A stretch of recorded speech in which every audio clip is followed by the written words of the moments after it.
Japanese Prime Minister Fumio Kishida is on a visit to India from today. He arrived earlier this morning. The visit will focus on strengthening bilateral ties between the two countries. Kishida's itinerary includes crucial talks with Prime Minister Narendra Modi, delivering the 41st Sapru House lecture on Indo-Pacific, as well as visiting the Bodhi tree at Delhi's Buddha Jayanti Park.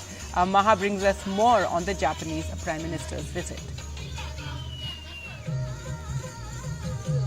Over the last 2 decades, Japan and India have progressively been elevating their relationship from global partnership in 2000 to strategic and global partnership in 2006 and special strategic and global partnership in 2014.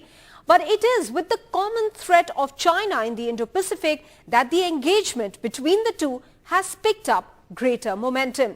Since the pandemic, as countries are scouting for more reliable trade partners, India's gains come into play for Japan to reduce its dependence on China.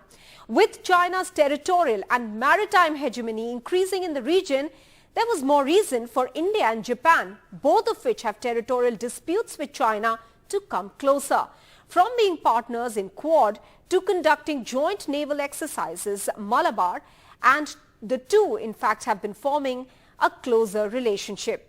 Prime Minister Kishida of Japan is making a 24-hour visit right now, even as he will once again travel to India for the G20 summit in September. Prime Minister Modi will be traveling to Japan as an invitee to the G7 summit in May. Last year, Prime Minister Modi and Prime Minister Kishida met 3 times. The Prime Minister of Japan visited India for the 14th annual summit in March. Prime Minister Modi travelled to Tokyo in May for the Quad summit and in September for the state funeral of former Prime Minister Shinzo Abe.